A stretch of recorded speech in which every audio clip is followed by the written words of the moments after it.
Bueno,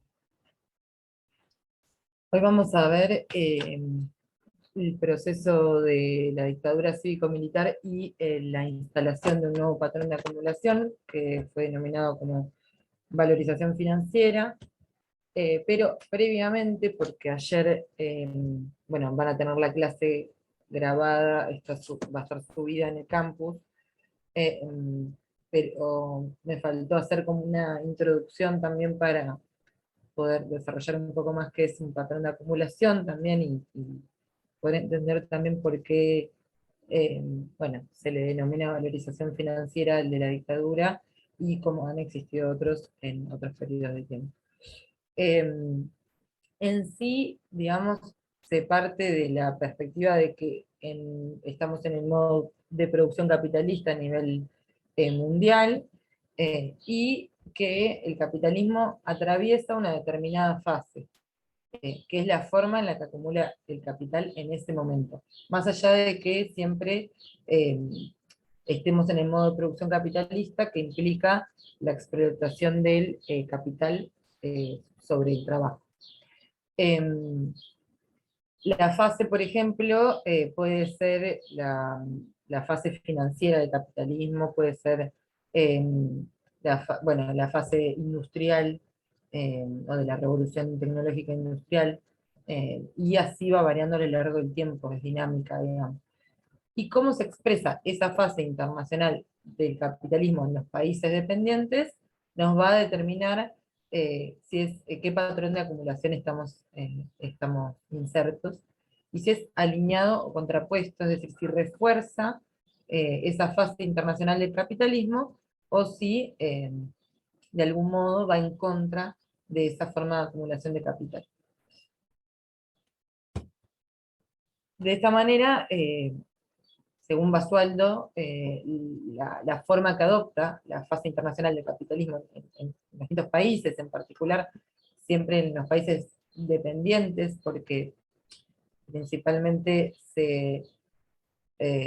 el hecho de ser dependientes en cuanto a la tecnología y en cuanto a el comercio de algunos productos o bienes manufacturados o bienes de capital, eh, implica que precisamente el patrón de acumulación que se desarrolla en esos países dependientes pueda ser distinto o igual. En general en los países centrales va a ser el de la fase internacional, pero no necesariamente tampoco. Pero bueno, según Basualdo va a estar este patrón de acumulación determinado por diversos factores, como el comportamiento de las variables económicas, la conformación de la estructura económica, es decir, qué tipo de tecnología tiene ese país, eh, qué cantidad de capital tiene, stock de capital, qué desarrollo financiero tiene, el tipo de Estado, si es nacional y popular, o si es más bien, por ejemplo, más bien dictatorial o autoritario, represivo, el bloque de poder, que es el que dirige el Estado, cómo está conformado, por qué clases sociales, qué tipo de hegemonía, digamos, también si es, eh, bueno, un poco también todo este lenguaje tiene que ver también con el R mental de Gramsci, que se vio al principio también de la materia. Y bueno, también cómo se dan las luchas sociales, cómo está configurada la lucha de clases. Y cada patrón de acumulación va a tener sus propias leyes, digamos, de comportamiento, eh, como pudiera decirse, una ley económica que pueda ser la de oferta y demanda, tal vez en un patrón de acumulación específico se comporten de otra manera, más allá de que después las leyes, por supuesto, que están inmersas en un contexto social y que no necesariamente van a ser exactas, como podría considerar muchas veces la teoría neoclásica. Pero, pero bueno, va a tener sus propias, digamos, mecanismos de comportamiento. Y esquemáticamente, para también tener una idea, lo que vimos ayer es el segundo punto, pero previamente a eso, el modelo que existía era el oligárquico agroexportador entre 1870 y 1930, que digamos, tal vez su ley de comportamiento está denominada por el ciclo ganadero, que tenía que ver con cómo variaban los precios relativos entre la ganadería y la agricultura, y por ende los recursos, digamos, se destinaban a una u otra actividad productiva. Lo que vimos ayer fue la segunda etapa de la industrialización por sustitución de importaciones, que es el segundo patrón de acumulación que existe en la Argentina, obviamente desde la constitución del Estado Nacional, que se desarrolla entre 1930 y 1976 y que está denominado también, digamos, su comportamiento tiene que ver con el ciclo corto, o el stop and go, que también lo vimos ayer. Que bueno, tenía que ver con precisamente cómo el crecimiento económico se veía frenado por la restricción externa y por bueno, el estrangulamiento de la balanza de pagos. Y bueno, el que vamos a ver ahora es el de la valorización financiera, que existe desde la dictadura hasta fin del menemismo. Y bueno, claramente tiene que ver también con un tipo de gobierno que se podría denominar como más liberal neoliberal. Bien, para ubicarnos en cuanto a lo histórico, estábamos en el final de la ICI, un poco ayer lo vimos, pero para repasar un poquito, ya que además no estuvieron. Entre el 73 y el 76, quien está en el gobierno es Cámpora Perón. Ellos, de algún modo, querían llevar adelante una especie de capitalismo asociado, ¿no? Que tenía que ver con una alianza entre la burguesía nacional y el capital extranjero para seguir fomentando la segunda etapa, que era la fase pesada, digamos, de bienes de capital y insumos de distinta índole, sustituyendo, digamos, las importaciones, ¿no? En la industrialización por sustitución de importaciones, pero por supuesto que con la perspectiva de la redistribución del ingreso, que por ahí en otros periodos de la ICI no estuvo tan presente. Esto era lo que se denominaba como capitalismo asociado, y de algún modo se pretendía que la oligarquía terrateniente, y ayer también introdujimos el concepto de oligarquía diversificada, que era aquella que después, digamos, cuando comienza el periodo de la industrialización por sustitución de importaciones, decide también, o previamente ya en realidad, empieza a expandirse a otras actividades que no solamente tenían que ver con la producción de bienes primarios, y se mete en diversas actividades como comercialización, finanzas, y la industrial también. Por eso fue denominada por Basualdo la oligarquía diversificada. Bueno, lo que se pretendía, digamos, era que la oligarquía siguiera siendo la productora de estos bienes exportables, estos bienes transables, eh, bueno, básicamente el trigo, la soja, otro tipo de materias primas, que generaban, digamos, las divisas necesarias para después llevar adelante política económica y redistribuir el ingreso. Pero además se pretendía llevar adelante algo que se había intentado llevar adelante durante todo el peronismo y que nunca se había podido, y que tampoco se pudo hacer, que fue el establecer un impuesto a la renta potencial de la tierra. Y bueno, en este contexto, en el cual además de que se estaban de algún modo amenazando los intereses de la oligarquía terrateniente, ¿no? Porque bueno, la redistribución del ingreso, por supuesto, con las divisas provenientes de las exportaciones, tenía que ser a través de retenciones, es decir, a través de impuestos que se le cobren a esas exportaciones, y bueno, la renta potencial, el impuesto a la renta potencial de la tierra, por supuesto que era algo que la oligarquía no quería que suceda. Pero además había muchas tensiones adentro del peronismo, porque precisamente, bueno, ya en el 74 se muere Perón, se da, digamos, todas las tensiones que tienen que ver con la perspectiva más ortodoxa del peronismo, que incluso en realidad ni siquiera eran ortodoxas, sino que eran más bien la perspectiva más de derecha, eh, y la perspectiva más de izquierda, de la mano de Montoneros. Había muchas tensiones en la cual ya tampoco se podía sostener la alianza que había existido durante el peronismo y también durante el desarrollo, o sea, durante casi prácticamente toda la industrialización sucesiva de importaciones, que era la alianza entre la burguesía nacional y la clase obrera en contra de la oligarquía terrateniente. Ya tampoco no estaban dadas las condiciones para que esta alianza siguiera, precisamente tal vez por el giro más radical de Montoneros, y el hecho de priorizar la contradicción capital-trabajo, en lugar de los modelos, si se quiere, de acumulación. Entonces, cualquier cosa interrúmpanme.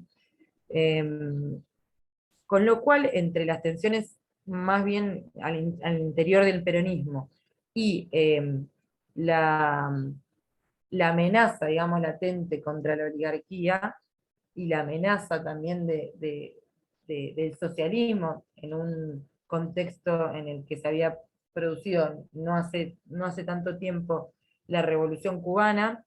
eh, en todo ese contexto, la oligarquía lo que hace es precisamente motorizar el golpe de Estado, lo hace en una alianza con el capital extranjero y la Iglesia, y pretende, y lo logra, instalar un nuevo patrón de acumulación que se va a denominar el de valorización financiera.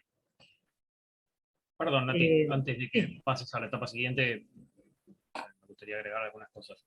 El concepto de capitalismo asociado es un concepto desarrollado por Fernando Henrique Cardoso, quien fuera presidente de Brasil en los años 90, que además de su rol político, fue, antes de ser presidente de Brasil, un gran intelectual, sobre todo de la corriente estructuralista, y un teórico de la teoría de la dependencia. Y el concepto de capitalismo asociado, en principio, tal como lo desarrolla Fernando Henrique Cardoso, está inspirado en la experiencia histórica de Brasil, donde la burguesía nacional brasilera articula, sobre todo a partir del golpe de Estado de 1964 en Brasil, una alianza con el capital extranjero en oposición al movimiento obrero que venía de un periodo histórico de crecimiento a partir de los gobiernos de Tulio Vargas, desde los años 30, y después con el gobierno de Joe Goulart. Y el modelo de capitalismo asociado brasilero es un modelo de industrialización sustitutiva de importaciones liderado por el capital extranjero en articulación con el capital local. Ese es, a grandes rasgos, el proyecto de desarrollo de la dictadura de Onganía, y que después va a continuar con ciertos matices, o va a querer continuar con ciertos matices. ¿Se cortó? Sí, lo último, que quería continuar con ciertos matices y ahí Pero terminó. salió Nati, me parece. Ah, Pausar la grabación. Se le desconectó a Nati. Estabas.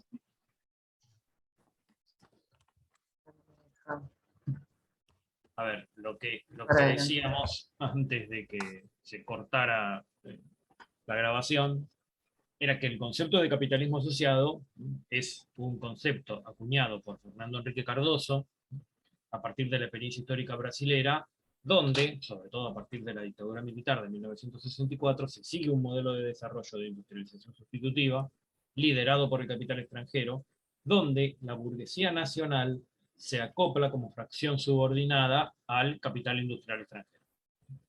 Ese modelo de desarrollo, a diferencia de lo que sucede en Argentina, y que ahora va a explicar Natalia en la parte que sigue de la clase, En Brasil prosiguió. En Brasil prosiguió durante toda la dictadura militar brasilera, que termina en 1985, e incluso prosiguió ya durante la etapa democrática en Brasil, posterior a 1985. Era a grandes rasgos el modelo de desarrollo que acá trató de implementar la dictadura de Onganía, y después el modelo de desarrollo que con matices trató de proseguir el tercer gobierno de Perón, ¿no? El periodo que se menciona en la diapositiva, 1973 a 1976. Sobre todo la fracción más ortodoxa del peronismo de ese momento trataba de continuar un modelo de industrialización sustitutiva de importaciones, similar a lo que Fernando Henrique Cardoso caracteriza como capitalismo asociado. Después, como bien explicó Natalia, ya en este periodo el peronismo estaba cruzado por conflictos internos, donde había fracciones, sobre todo la denominada tendencia revolucionaria, integrada por Montoneros y por otras fracciones de la izquierda del peronismo, que pretendían superar el modelo de capitalismo asociado a partir de la instalación de un modelo de socialismo nacional. No era ese el proyecto del el peronismo ortodoxo representado por el propio Perón, que pretendía estar más en la línea de continuidad de un modelo de industrialización sustitutiva de importaciones, similar a lo que Fernando Henrique Cardoso denomina capitalismo asociado, pero sí, el tercer gobierno de Perón trató de condicionar o disciplinar a ciertas fracciones de la oligarquía pampeana, entre otras cosas a través de proyecto del impuesto a la renta potencial de la tierra, que finalmente no se llegó a implementar. Pero ese era un proyecto que estaba en miras de implementarse, incluso por parte de la fracción ortodoxa del peronismo.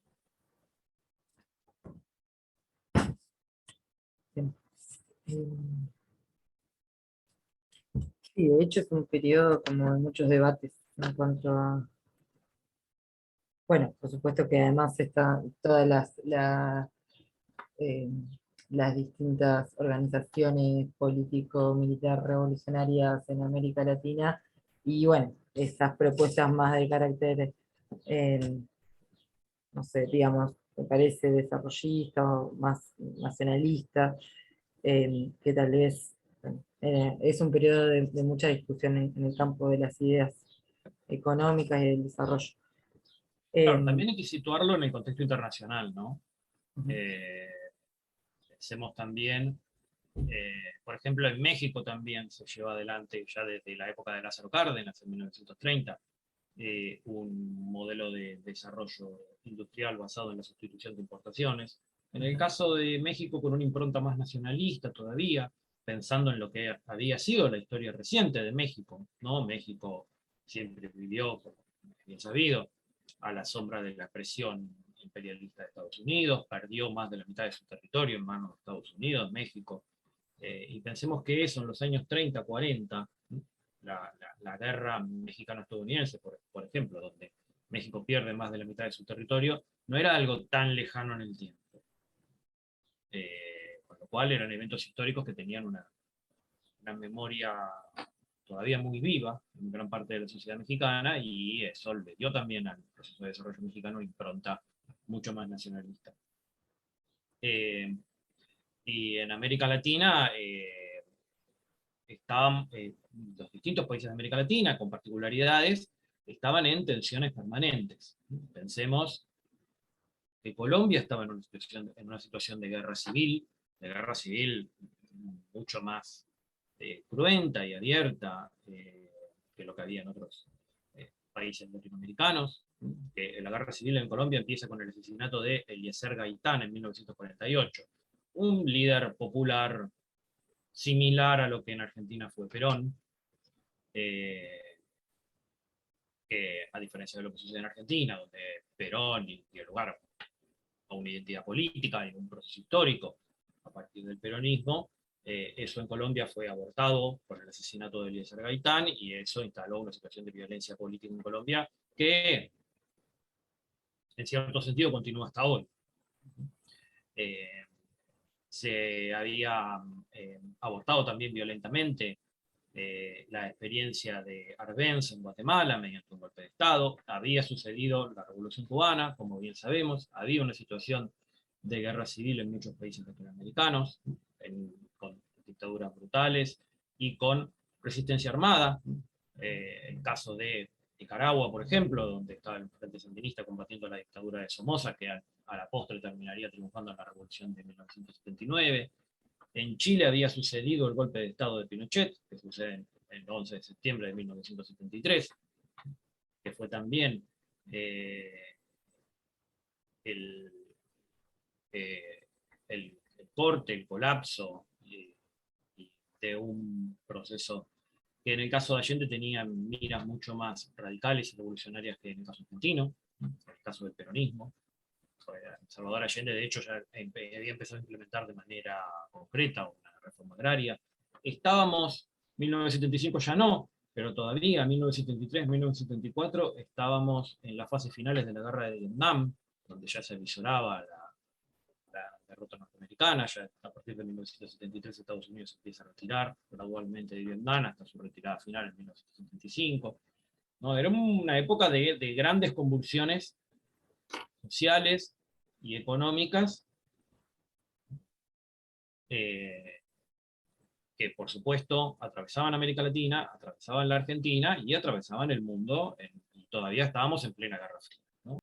Sí, y por ahí también, o sea, para agregar a la caracterización del contexto, creo que el hecho de que también esté operando Estados Unidos detrás de, digamos, eh, de la planificación de estas dictaduras en distintos lugares de América Latina, también es un elemento a tener en cuenta para, no sé, digamos, creo para terminar de caracterizarlo, más allá de que, por ejemplo, la dictadura de Chile sí fue eh, completamente planificada por Estados Unidos y la de Argentina no, pero sí, por supuesto que tuvo su incidencia.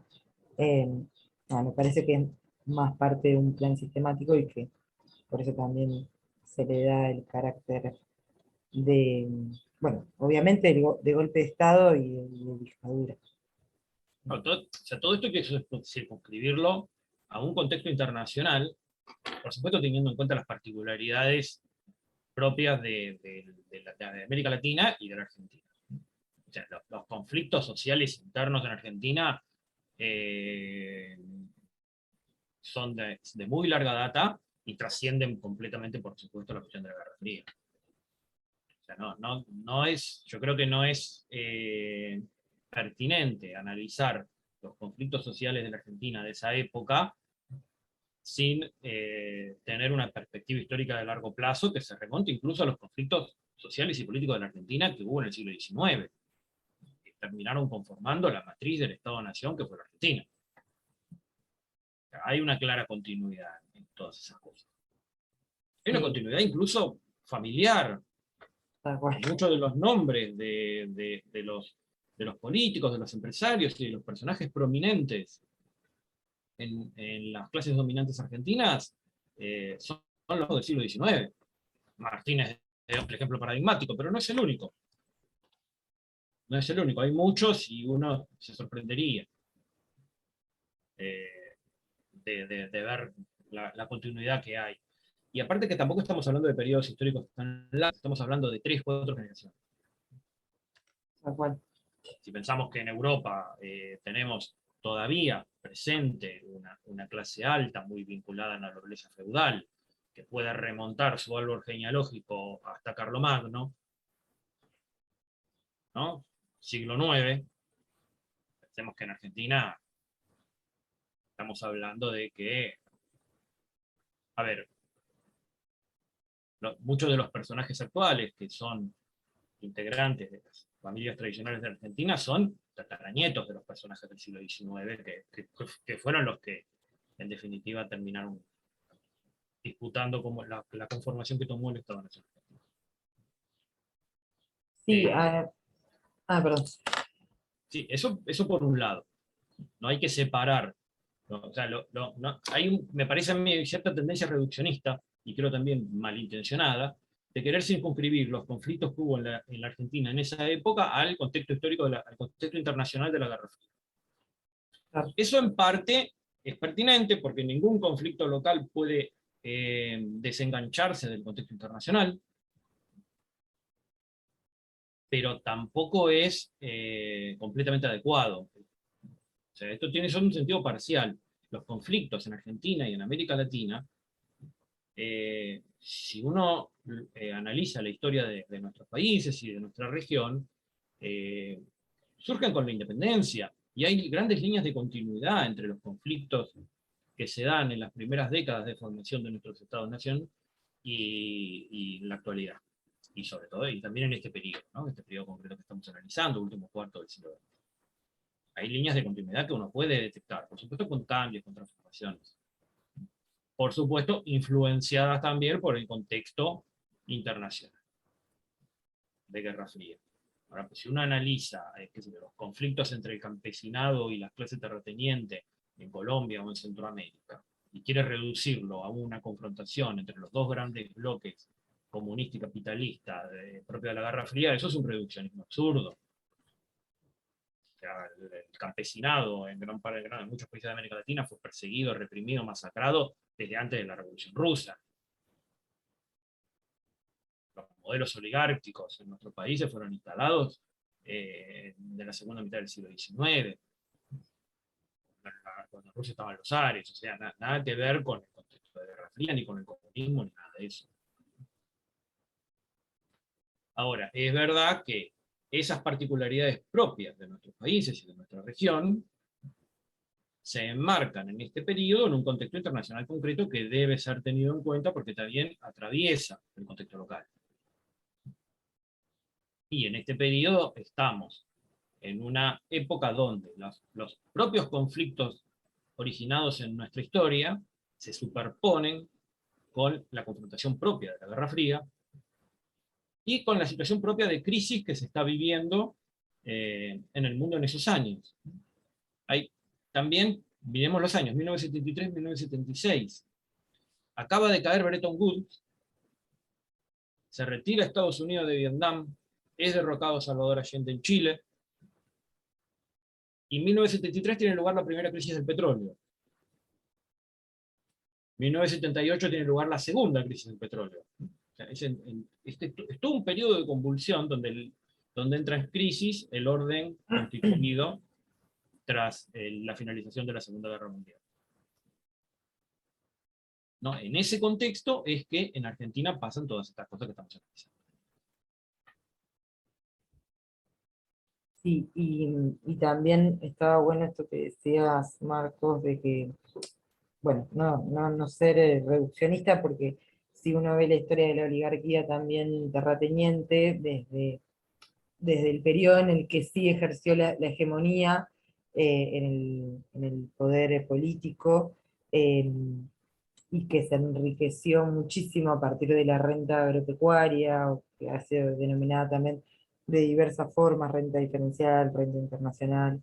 eh, Después de todo un periodo de industrialización en el cual la oligarquía no es el actor más, bueno, el agro no es el actor, el sector más dinámico de la economía, eh, no es el mejor periodo, por supuesto, para la oligarquía a nivel de sus intereses económicos, a pesar de que no es que eso significa que le haya ido mal, porque también eso me parece que es eh, reduccionismo, obviamente, porque además estaba diversificada en diversas actividades, pero sí, por supuesto que siempre los poderes, los distintos fracciones de capital quieren ejercer el dominio en lo político, y venía de muchos años de no hacerlo. Entonces también en este momento se dan las condiciones, por lo que veníamos diciendo, tanto a nivel internacional como por las tensiones más internas, y el agotamiento, si se quiere, de un modelo de acumulación, para poder hacer este golpe de Estado y poder ejercer la hegemonía en lo político una vez más. Por eso, Bien. bueno, no, sí. Otra cuestión que creo que es importante tener en cuenta y que viene a colación de lo que decías, la la clase terrateniente argentina, ¿no? La gran clase terrateniente, lo que calificamos como la oligarquía terrateniente. A veces decimos oligarquía pampeana yo creo que es un reduccionismo. Eh, la oligarquía terrateniente argentina es principalmente pampeana por cuestiones geológicas incluso, pero no solamente es pampeana. O sea, de lo que sucede después de la batalla de Caseros y en particular después de la batalla de Pavón es una articulación de intereses entre la oligarquía porteña y del litoral. Cuando digo el litoral me refiero a básicamente Entre Ríos, sur de Santa Fe, sur de Córdoba, que tiene un elemento simbólico paradigmático en la alianza entre Urquiza y Mitre, cuando Urquiza descabeza la Confederación y entrega, literalmente entrega a los líderes de la Confederación, los que se resisten son literalmente asesinados. Desde el momento de la conformación del Estado-Nación argentino, en ese periodo entre la caída de Rosas y la batalla de Pavón, donde se terminan de articular definitivamente las distintas oligarquías regionales que tienen su principal basamento, la base de su poder en la propiedad de la tierra,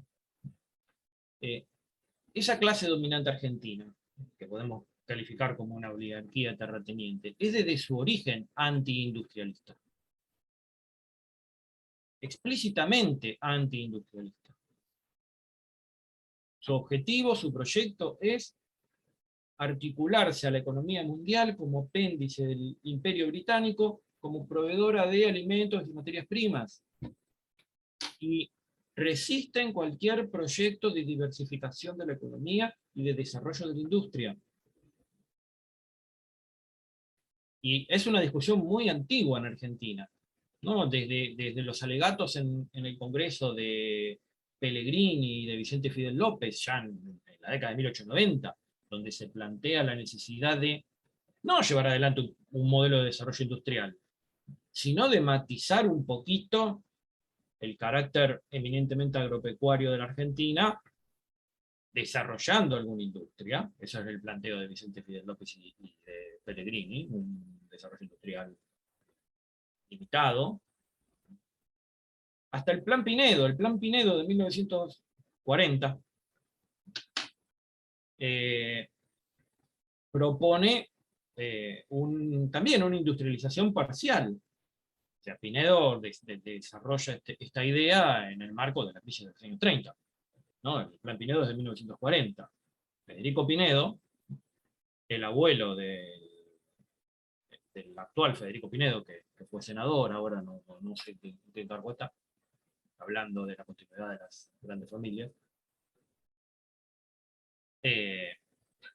propone el famoso Plan Pinedo, que entiendo que ustedes deben haber visto en la Historia Económica y Social, donde Pinedo plantea el modelo agroexportador tal como lo conocíamos en el nuevo contexto internacional, ya no funciona, no es viable.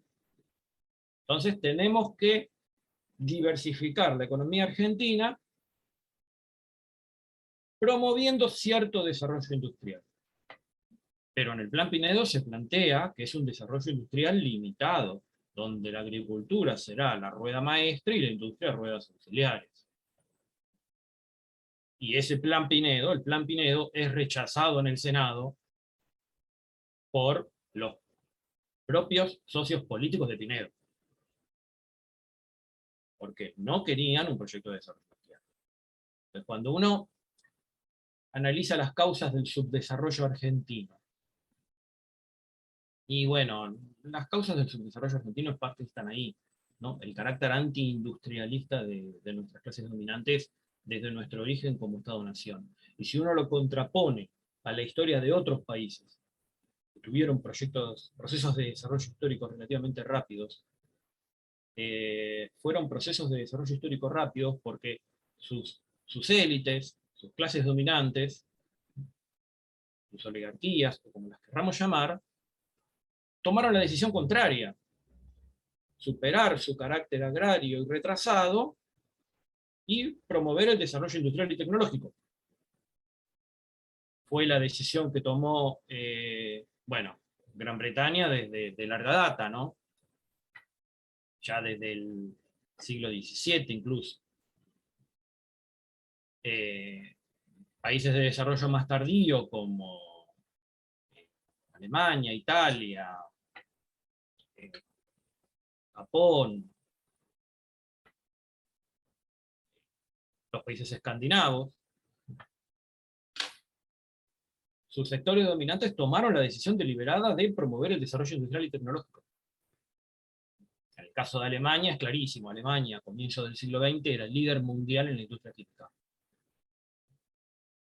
En Japón hubo un acelerado proceso de reconversión a fines del siglo XIX, ¿no? con la revolución Meiji, donde la vieja clase aristócrata feudal japonesa decide dejar de lado sus diferencias y sus regionalismos propios de lo que había sido la historia de Japón hasta ese entonces, y decide deliberadamente promover la industria nacional. En Italia también, la unificación de Italia se da a partir de la decisión de la aristocracia del norte, la aristocracia piemontesa, de promover el desarrollo de la industria italiana. Los tigres asiáticos, caso de Corea del Sur, de Taiwán, hay una élite dirigente que toma la decisión de industrializar el país. Estamos hablando ya de países que se desarrollan después de la Segunda Guerra Mundial, ¿no? El proceso de industrialización de países como Corea del Sur, Taiwán u otros tigres asiáticos es ya posterior a la Segunda Guerra Mundial. Y en el caso de China, ni hablar, ¿no? China lleva adelante un proceso de desarrollo industrial y tecnológico que, por la escala del país y por la escala demográfica que tiene, está dando los resultados que está dando, ¿no? Pero el crecimiento de China, el poderío chino, se basa en el desarrollo industrial y tecnológico. Vemos que China se está convirtiendo en la fábrica del mundo. Y eso es, en parte, una de las razones, o me atrevería a decir que la razón fundamental que está detrás de los conflictos geopolíticos que está habiendo hoy entre China y Estados Unidos, y de las propias tensiones internas, sociales y políticas dentro de Estados Unidos.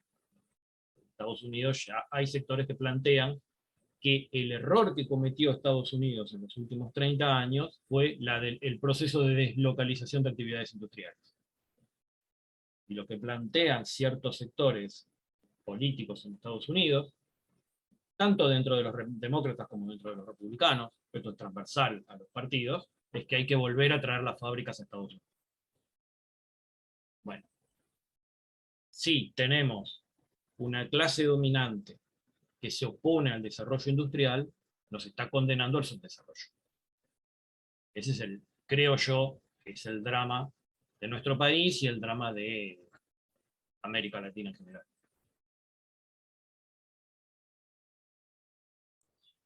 Y en ese sentido, justamente lo que viene a imponer este nuevo patrón de acumulación es el fin de la industrialización, el fin de una economía basada en el mercado interno y por lo tanto en el consumo de las masas, digamos, y por ende, bueno, todo lo que ya venimos comentando tiene que ver precisamente con una revancha oligárquica contra también todo lo que se había fortalecido la clase obrera y los pequeños sectores industriales o la pequeña burguesía industrial durante la fase sobre todo el peronismo, o sea, de la ICI, pero sobre todo de los primeros dos peronismos. Con lo cual, ahí está. Con lo cual, bueno, precisamente es también avanzada contra el capital industrial, porque precisamente se deja de ser esto, el mercado interno, el consumo, por lo tanto el salario, digamos, pasa a ser un costo, y bueno, ayer veíamos cómo era la dinámica del Stop and Go, donde el salario para los pequeños industriales, o para las fracciones débiles del capital industrial, eran un costo, pero también era precisamente, el, determinaban el poder adquisitivo de la población, de los proletarios que consumían esos bienes, con lo cual era distinto, digamos, en ese sentido era un costo, pero también era poder adquisitivo. Ahora ya el salario pasa a ser completamente un costo, y pasa a ser una variable que siempre se quiere reducir al mínimo. Y ahí se da una, bueno, como precisamente es también una ofensiva contra el capital industrial, aunque después hay algunos, por supuesto, sectores más vinculados a la exportación, o sea, más vinculados a la oligarquía diversificada, que sí se ven favorecidos en toda esta etapa de la valorización financiera. eh, pero bueno, hay algunos, digamos, había dos opciones para el capital industrial extranjero en particular. El capital industrial nacional sí se ve muy perjudicado en esta etapa, porque además eh, era el que fabricaba estos bienes de consumo. eh, Iba a decir algo más, pero me olvidé.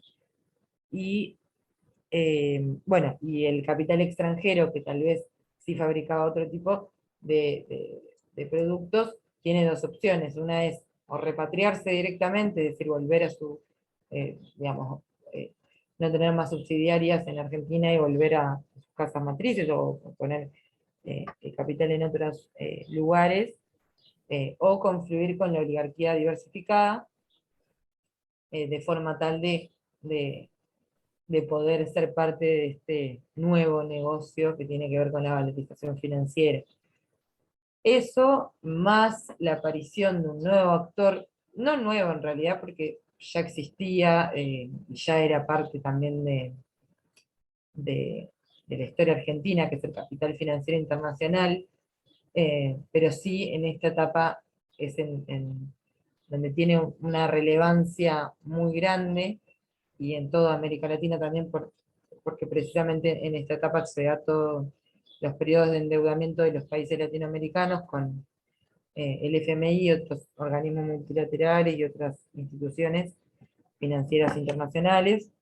Eh, si se quiere, se podría pensar en que el nuevo bloque de poder dominante está conformado por la oligarquía diversificada, por el capital industrial extranjero y por el capital financiero internacional. Sí. La Eh, pequeña burguesía local, pequeña burguesía nacional, vendía fundamentalmente bienes salarios. Tenía como clientes al mercado interno, a trabajadores urbanos industriales o trabajadores urbanos de servicio también, pero vinculados al modelo de industrialización sustitutiva. Eso es completamente desarticulado mediante, bueno, esto lo va a explicar Natalia ahora, pero mediante el proceso de apertura económica, el capital industrial local eh, sufre un proceso de reducción muy acelerado y muy violento. Y no solo es agredido en términos económicos, sino también en términos políticos. El principal actor orgánico y representante político de la burguesía industrial nacional era un personaje llamado José Bergelbar, que fue ministro de Economía del tercer gobierno de Perón, ¿no? Que atravesó los distintos cambios que tuvo el tercer gobierno de Perón, ¿no? Pasó de Cámpora a Perón, y después continuó durante un tiempo tras el fallecimiento de Perón durante el gobierno de Isabel. Bueno, José Bergelbar se fue del país, obviamente era víctima segura de la dictadura. O sea, si Bergelbar estaba en el país, terminaba siendo víctima de la dictadura, y tuvo o sea, por una serie de circunstancias, no terminó siendo víctima de la AAA, podría haberlo sido también. Muere fuera del país, privado de la ciudadanía argentina. Le retiran la ciudadanía argentina a José Bergelbar. Detalles interesantes. José Bergelbar era ministro de Economía, era un hombre muy práctico. Era alguien con un gran conocimiento de cómo funcionaban las relaciones económicas y sociales en la Argentina, y como toda formación formal tenía la escuela primaria. No era economista de profesión. Otro de los economistas teóricos ya más brillantes de la Argentina fue Marcelo Diamant. Y como formación era ingeniero electrónico Marcelo Diamant. No era economista. Su conocimiento de cómo funcionaba la economía argentina provenía del hecho de que era un industrial Marcelo Diamant. Fabricaba los productos electrónicos Tonomac, una empresa argentina productora de artículos electrónicos, que por supuesto desapareció a partir de la instalación de la banca financiera. Ya no fue viable en el contexto de apertura económica y las condiciones económicas que impuso la dictadura militar.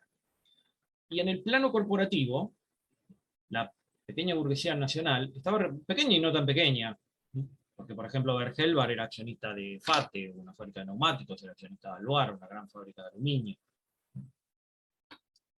En el plano corporativo, la burguesía industrial nacional estaba representada en la Confederación General Económica. Una de las primeras medidas que toma la dictadura militar a horas del golpe de Estado fue intervenir dos instituciones. La CGT, la Confederación General del Trabajo, y junto con la CGT se interviene la CGE.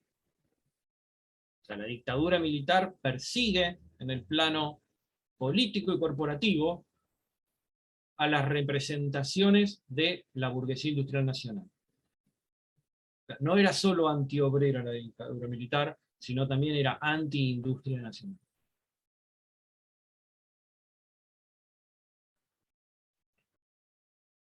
Bien, muy interesante lo de Diamant, no lo sabía. El año que viene no necesariamente, por ahí unos ya la están cursando, ya la cursaron, pero en desarrollo ven el texto más importante de Diamant, que para mí también es re importante y interesante. Bueno,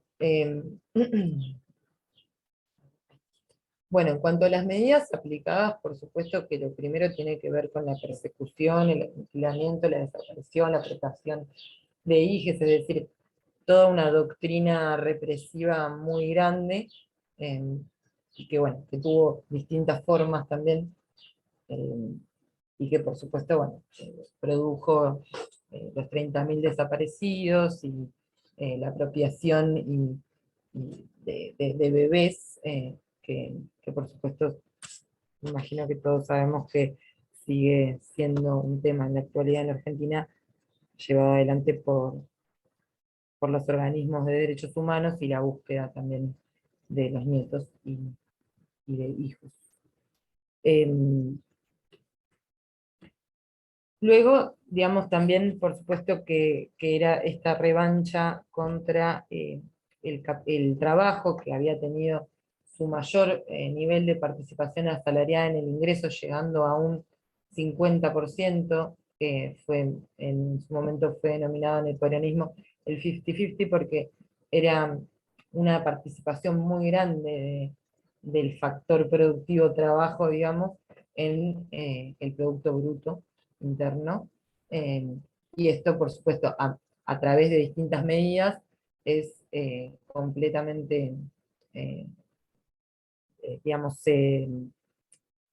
cae muchísimo la participación asalariada. Esto se da primero con una devaluación, lo primero que se hace es una devaluación del 80%, se disminuyen las retenciones en un 50%, se congelan los salarios, se liberan los precios. Esto también fue acompañado de un montón de otras medidas contra el trabajo, como la prohibición del derecho a huelga, la disolución de la CGT, bueno, y la participación asalariada llega a disminuir en 13 puntos porcentuales en una primera etapa, alcanza el 25%, y si se ve todo el periodo entre el 75 y el 83, en el 83 se ubica a la mitad del valor en el que estaba en el 75, que tampoco había sido el más alto de la historia. El más alto había sido durante el peronismo. Y por ahí ayer también hablábamos de las políticas de estabilización que se hacían para digamos, alivianar lo producido por el stop and go, por el estrangulamiento de la balanza de pagos. Acá se pasa a una perspectiva monetaria, digamos, las políticas se centran más en lo monetario. Para eso se lleva adelante una reforma financiera que mediante algunas leyes, esta fue en el 77, pone fin a la nacionalización de los depósitos del Banco Central, a la vigencia de la tasa de interés controlada por la autoridad monetaria, ahora pasa a ser controlada directamente por el Estado, sí, por los dictadores, eh, y también a las posibilidades, o sea, pone fin a las escasas posibilidades que había de contraer créditos en el exterior. Con lo cual, bueno, esta reforma es como fundamental para el inicio de la valorización financiera, mediante dos leyes, la 21495, que tiene que ver con la descentralización de los depósitos, y la ley 21526, que es un nuevo régimen para las entidades financieras. Bueno, las nombro igual a modo, digamos, de complementar, pero por supuesto que lo importante es saber que a partir de esta reforma, lo que se produce es precisamente este enfoque monetario de la balanza de pagos, a través de la tasa de interés alta y rígida, a través de la libre movilidad de capitales. Y bueno, básicamente se trata de, digamos, de hacer de las finanzas el eje central de la economía, hacer de la valorización financiera el eje central de la economía, y no y desplazar a la economía real del centro de la escena como había estado hasta ese momento. Eso se le suma a la apertura comercial, que bueno, todas estas medidas van a tener consecuencias muy grandes en cuanto a la industrialización y a la configuración, digamos, del modo de acumular en este periodo, que por supuesto tiene que ver con la valorización financiera, que ahora la vamos a pasar a explicar, que en realidad el mecanismo principal, que se denomina la bicicleta financiera, que igual es como una forma también que se usa digamos, de representar este mecanismo de valorización de activos que no tienen nada que ver con la economía real, sino que tienen que ver con el endeudamiento, la tasa financiera. Bueno, básicamente lo que sucedía era que al ser más barato, digamos, endeudarse en el exterior, porque la tasa de interés estaba muy alta internamente, y era por ende más alta que la externa, eh, lo que hacían las fracciones dominantes de la burguesía, que podían ser empresas, firmas, conglomerados, recuerden que son los que manejan a varias empresas, a varias firmas, o, bueno, en fin, cualquier fracción de la burguesía se endeudaba en el exterior, entraban estos capitales que eran divisas, digamos, que se podían valorizar debido a estar la tasa interna de interés más alta. Entonces se valorizaban en la Argentina, y después se fugaban estos capitales. Y era un mecanismo que, bicicleta, porque da vuelta, porque constantemente se producía lo mismo. Bien, eso para entender el mecanismo bien, de forma bien sencilla, igual no es mucho más que eso, digamos. Esto por supuesto que era un problema para las fracciones más débiles del empresariado local, como venimos también comentando, porque, bueno, precisamente estas fracciones no tenían la posibilidad tal vez de acceder a créditos externos, o tal vez necesitaban también de créditos para llevar adelante sus inversiones productivas, y por lo tanto lo llevaba a una situación de insolvencia y de crisis. Por eso en toda esta etapa también, obviamente, por la apertura comercial, bueno, por todas las políticas que se fueron llevando adelante, que tenían toda la misma objetivo y dirección,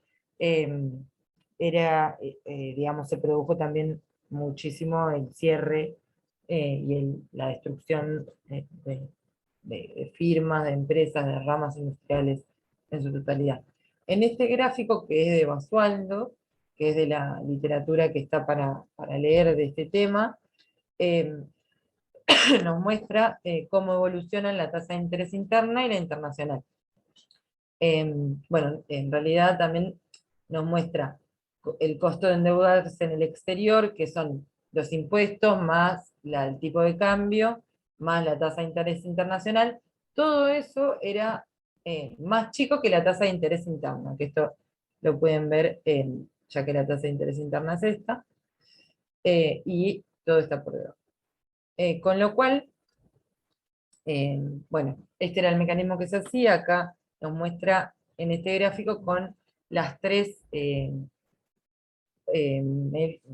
enfoques en realidad que se tomaron respecto de la balanza de pagos, que ahora también voy a comentar, que es el ortodoxo, el de la desindexación, que era para que no se pueda producir, para que no haya expectativas inflacionarias.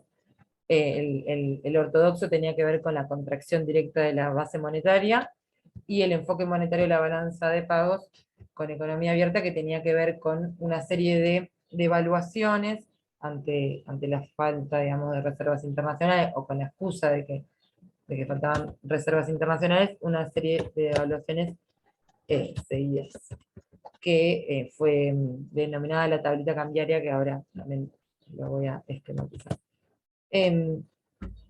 Bueno, como venía diciendo, para la industria el salario pasa a ser un costo. Acá se desarrollan eh, los regímenes de promoción industrial, que lo que hicieron fue más que nada favorecer algunas ramas y generar, eh, digamos, una subsidio muy, muy grande, que al fin y al cabo fue utilizado también para llevar adelante este mecanismo de valorización financiera, y no para la inversión productiva, y no para por ende, y no para la generación de empleo industrial. De hecho, en todo este periodo lo que se ve es una disminución muy, muy grande del empleo industrial.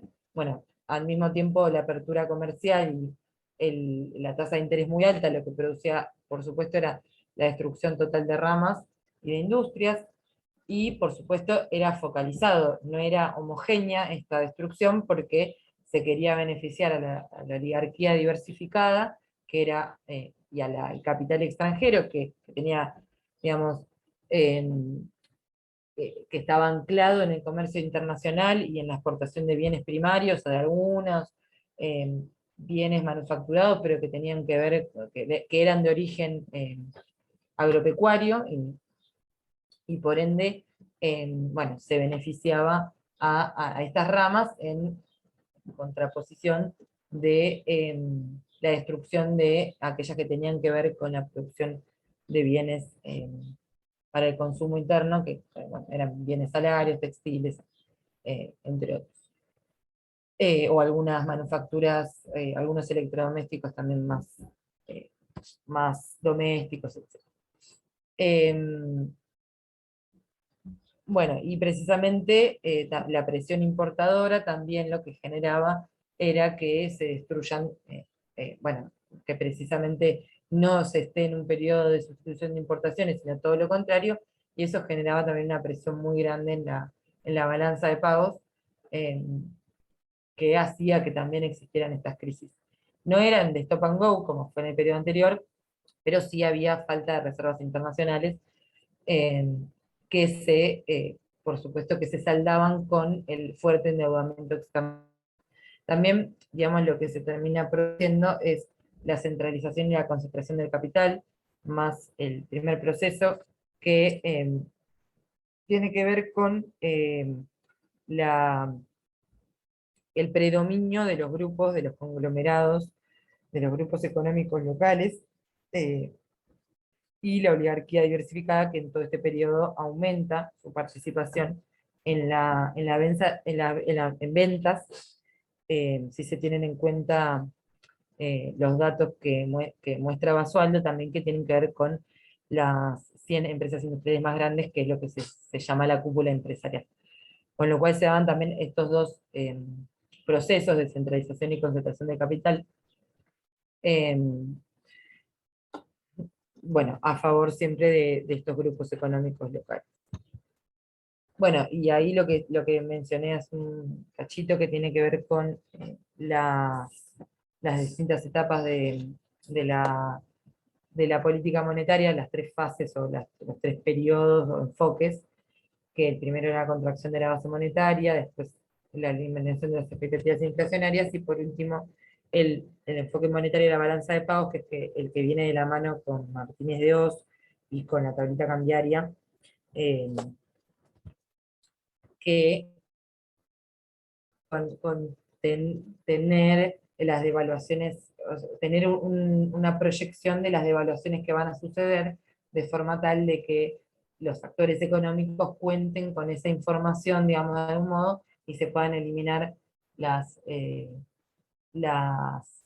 indexación que se daba de precios por la inflación, intentando también llevar la inflación interna a los niveles de inflación internacional, desconociendo también que, que justamente al ser un país dependiente, esto es muy complejo, porque precisamente digamos, hay muchas variables que no se determinan en el mercado interno, sino que se denominan, se determinan, perdón, a través de también el funcionamiento de la economía capitalista de los principales potencias y líderes y países hegemónicos a nivel mundial.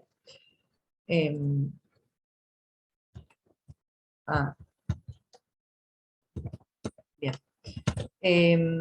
Y otro de los puntos fundamentales, también, que fue de la mano, en realidad, bueno, es previo a que Martínez de Oz sea ministro, pero después en el medio sí también es parte de esta estatización de la deuda externa privada. O sea, es muy loco cómo las instituciones privadas, sean empresas, grupos, entre otras, se endeudaban con el capital financiero internacional para poder hacer la bicicleta financiera, y lo que sucede finalmente es que, como no es que no podían pagarlo, no es que no podían pagar este préstamo, sino que lo tenían fugado en el exterior, y que por supuesto querían seguir lucrando con esos recursos, el Banco Central termina siendo como un intermediador, digamos, digamos, se hace parte de esta lógica, para garantizar que se devuelvan los dólares al capital financiero internacional. Esto se hizo a través de lo que se llamó el seguro de cambio, era un contrato entre el Banco Central de la República Argentina y el deudor interno, es decir, la empresa o la firma que había contraído deuda con el acreedor externo. El Banco Central, el contrato que hacía era en pesos, y lo que aseguraba era una tasa de tipo de cambio, y el mecanismo era el siguiente, en palabras de Basualdo, en la página 177, dice: mediante este régimen el Banco Central le garantizaba al deudor privado el tipo de cambio vigente en el momento de establecer el respectivo contrato y le cobraba una prima de garantía que durante los primeros 6 meses se fijó en el 40% del tipo de cambio determinado por la autoridad monetaria. Posteriormente se determinó sobre la base de la evolución de los precios mayoristas deducida de la inflación internacional. Bueno, esto era cómo se determinaba la prima de garantía. Pero lo importante es que, como en la práctica la prima de garantía evolucionó muy por debajo del tipo de cambio, que aumentó aceleradamente superando al resto de los precios, debido al atraso acumulado en la etapa anterior, se produjo un descomunal subsidio estatal para los deudores externos privados. Entonces, mediante este seguro de cambio, este contrato entre el Banco Central y las empresas deudoras, las empresas que habían contraído deuda externa y privada, se llevó adelante la estatización de la deuda externa.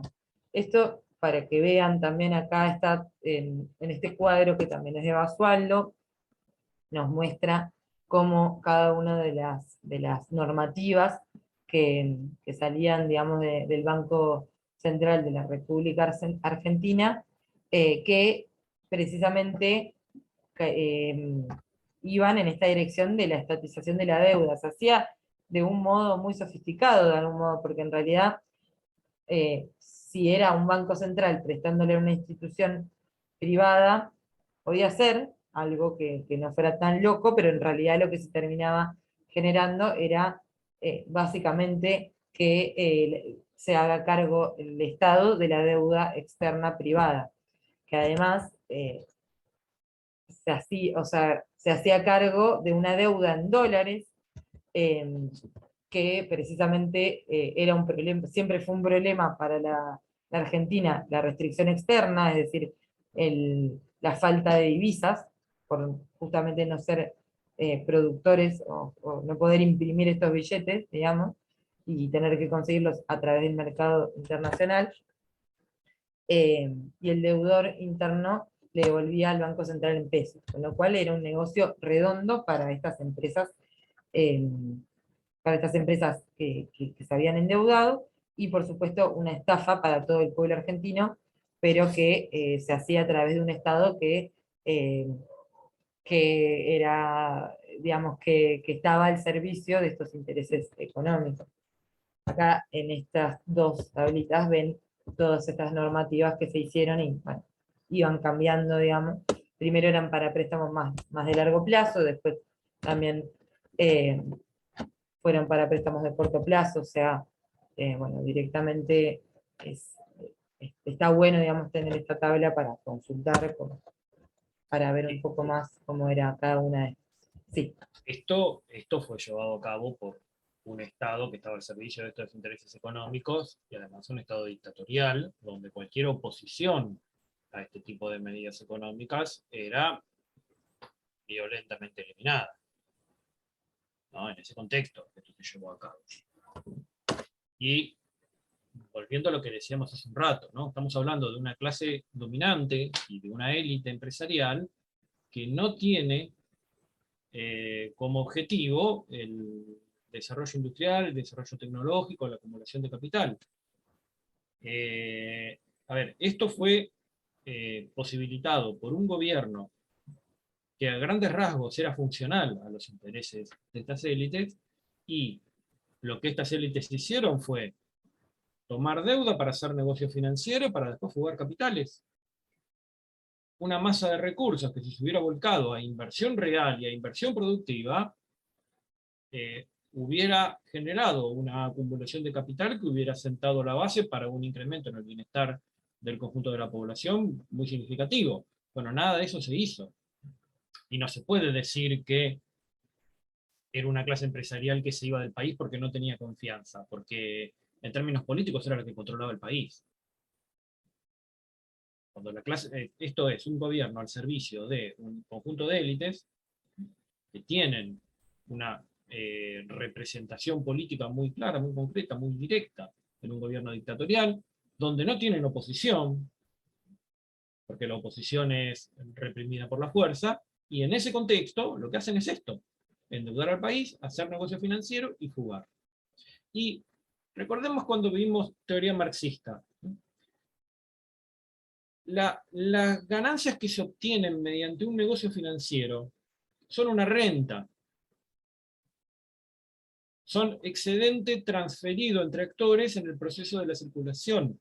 No implican generación de nuevo valor, ¿no? Habíamos visto eso cuando estudiamos teoría del valor marxista. Bueno, esto es ese proceso llevado a una escala considerable.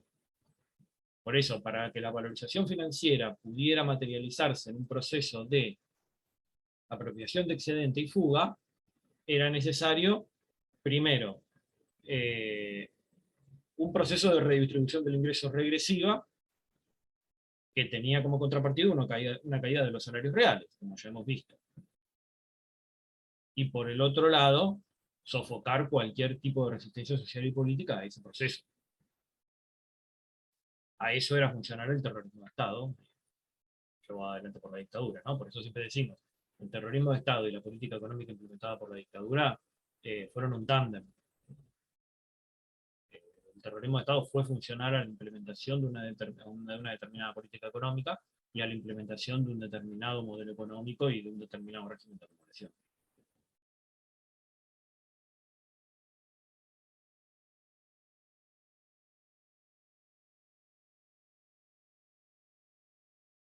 Uy, no sé qué pasó.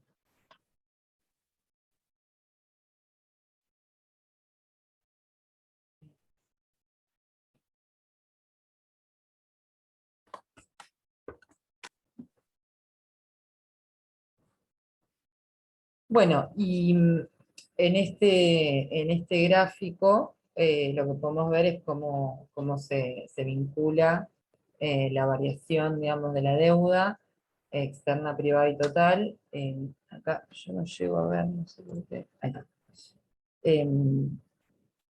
Bueno, la deuda externa privada, que es la que tiene las límites, la deuda externa total, que veremos, que como vemos es muy similar a la deuda externa privada, entonces eso también habla de la composición de la deuda, y cómo se da este proceso de forma simultánea. A medida que también desde el 81, como también se produce toda esta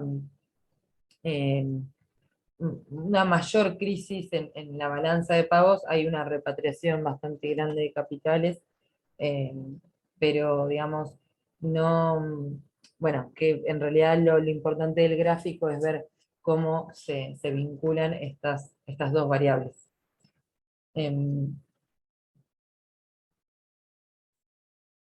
Y bueno, para concluir, por supuesto que este periodo se caracteriza por una revancha oligárquica contra la clase obrera, con la doctrina represiva que ya estuvimos mencionando, que también tenía que ver con que haya crisis económica, porque no solo, o sea, además del adoctrinamiento de la clase obrera, del aniquilamiento, se mantenía a la población apaciguada por precisamente la existencia de esta crisis económica, estancamiento, falta de...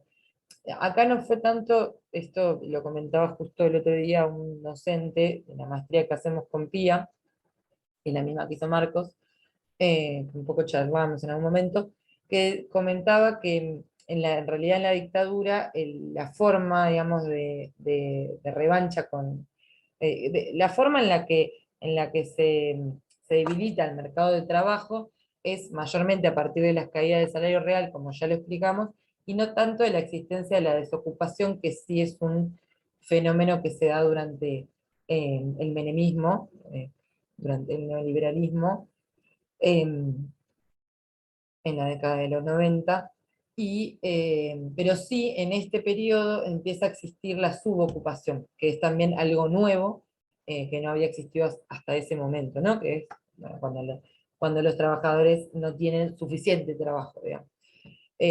Bueno, eso claramente también tiene que ver con la disminución muy, muy grande de la ocupación industrial.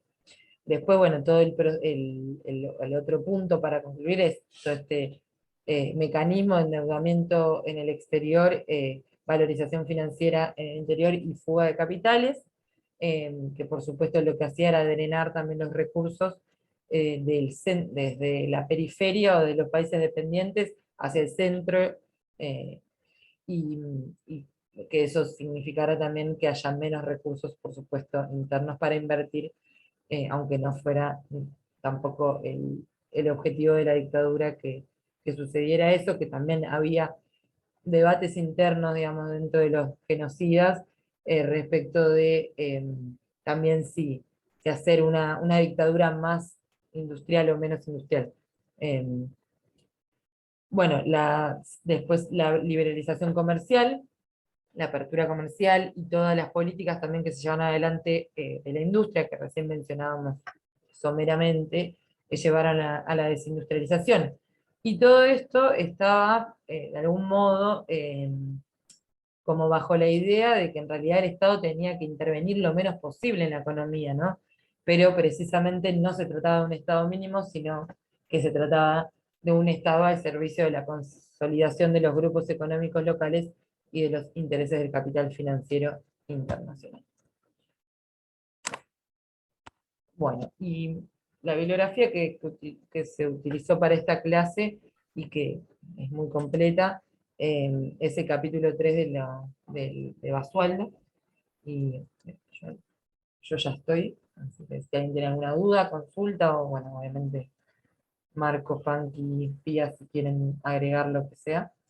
En relación al último punto, ¿no? Como ahí se ve claramente que la dicotomía Estado-mercado, la dicotomía Estado-sector privado, o la idea de Estado más chico, más grande, o Estado mínimo, son nociones falaces, ¿no? En realidad lo que uno tiene que ver es quién controla el Estado y en función de qué proyecto político, económico y social está el Estado. Y en función de eso, el Estado toma determinadas políticas que pueden implicar retirarse de algunas áreas, pero intervenir en otras. Con lo cual, ese dimensionamiento que uno tiene que hacer del Estado tiene que estar hecho en orden cualitativo, más que en términos cuantitativos. ¿No? Esto un poco remitiéndonos a uno de los temas que hablábamos en una de las primeras clases.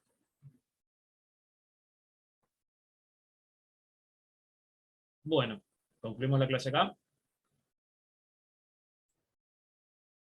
No, bueno, una cosita, ¿no? Que también siempre me parece re interesante poder justo verla, bueno, todos estos procesos, pero la dictadura creo que es como un ejemplo muy claro para ver cómo a través de la coerción, digo, también volviendo a Gramsci, que me parece que obviamente otorga una perspectiva muy interesante. Bueno, esto, digo, si vuelven al esquema que por ahí vieron las primeras clases, o por lo menos me acuerdo que cuando cursé economía política, me acuerdo del esquema que hacía Marcos en el pizarrón, que me parecía muy, muy gráfico y bueno, digamos de esto, de las clases dominantes, las clases dominadas, de la hegemonía política, me parece que la dictadura es como un ejemplo que es bastante claro para poder ver como esa estructura en ese ejemplo, en este periodo concreto de la historia argentina. Sí, a mí una cosa que me parece muy significativa en términos superestructurales, ¿no? La dictadura se autodenominó proceso de reorganización nacional. Esa frase remite a otro proceso histórico. Hablamos de reorganizar porque hay que volver a organizar algo que estaba desorganizado y se desorganizó. Este era el diagnóstico que hacía el grupo Ascuénaga, un grupo de intelectuales orgánicos de la dictadura, que empezó a planificar la idea de un golpe de Estado y de un reformateo de la sociedad argentina a principios de los años 70, antes del golpe de Estado. Y el nombre de proceso de reorganización nacional remite al proceso de organización nacional, que es el que se abre a partir de la batalla de Pavón en 1861, donde definitivamente la alianza entre Mitre, Urquiza y las élites de Buenos Aires y del litoral, en alianza con algunas élites del interior, deciden directamente poner fin al proyecto de la Confederación Argentina y reprimir al movimiento federal, a los federales. Ese proceso también fue terriblemente violento. Esto es algo que en la historia argentina es no desconocido, porque de hecho las fuentes están y hay autores que tratan el tema, pero que está un poco olvidado. El proceso de organización nacional, que es el que se abre a partir de 1861 en la batalla de Pavón, donde Urquiza pacta con Mitre directamente combatir a la Confederación e instalar la República Oligárquica Liberal, que es lo que después terminó siendo la Argentina, el proyecto de país que finalmente se terminó triunfando y se terminó imponiendo. Bueno, ese proceso, a partir de la batalla de Pavón, tiene lugar por empezar un proceso represivo contra todos los restos del Partido Federal que había en el interior. Con algunos elementos, con algunos hechos emblemáticos, como el asesinato del Chacho Piñarosa, o la masacre de Cañada de Gómez, donde los restos del ejército que había combatido en Pavón, del ejército confederal que había combatido en Pavón, perseguido por el ejército mitrista, es emboscado en un momento en el que el ejército federal estaba acampando y los que son capturados son pasados al huello, son ejecutados. O sea, los gobernadores de las federales, de la Confederación, de las provincias, son derrocados, el movimiento federal es violentamente reprimido, y mediante un proceso que es muy violento, se termina instalando un determinado proyecto de país. Eso es el proceso de organización nacional. El reordenamiento de las relaciones de fuerza a partir de la batalla de Pavón, que se hizo mediante un proceso violento y mediante prácticas que hoy podrían calificarse también como terrorismo de Estado. El diagnóstico que hace el Grupo Ascuénaga es que el proceso histórico que se abre a partir del proceso de organización nacional había llegado a un punto de agotamiento ya hacia fines de los años 60, principios de los 70, y había que reorganizar a la sociedad argentina e instalar y consolidar un nuevo proyecto histórico, un nuevo proyecto de país y de sociedad. Ese es el diagnóstico que hace el Grupo Ascuénaga, y se hace a partir de todas las políticas que implementa la dictadura militar, en el plano económico y en el plano represivo. Y se autodenomina proceso de reorganización nacional en referencia directa al proceso de organización nacional original, que se abre a partir de la batalla de Pavón. O sea, los intelectuales orgánicos de la dictadura militar tenían en mente, de manera muy explícita, que estaban reformateando la sociedad argentina en un determinado sentido. Y en ese reformateo había que reprimir fuertemente cualquier resistencia que hubiera al proyecto histórico, o al proyecto social, al proyecto económico que la dictadura se proponía. Ese es el sentido del terrorismo de Estado.